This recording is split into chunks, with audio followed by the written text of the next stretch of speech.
এই মুহূর্তে রয়েছি পার্বত্য চট্টগ্রামের প্রথম স্থলবন্দর খাগড়াছড়ির রামগড় স্থলবন্দরে।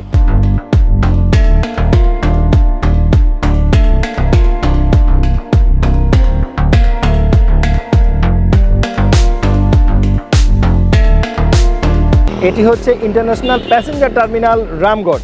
ফেনী নদীর ওপাশে আপনারা যে ঘরবাড়িগুলো দেখতে পাচ্ছেন, এই যে নীল রঙের কিছু ঘরবাড়ি দেখতে পাচ্ছেন, এই যে টিনের ঘরগুলো, এগুলো মূলত ত্রিপুরার সাবরুমের।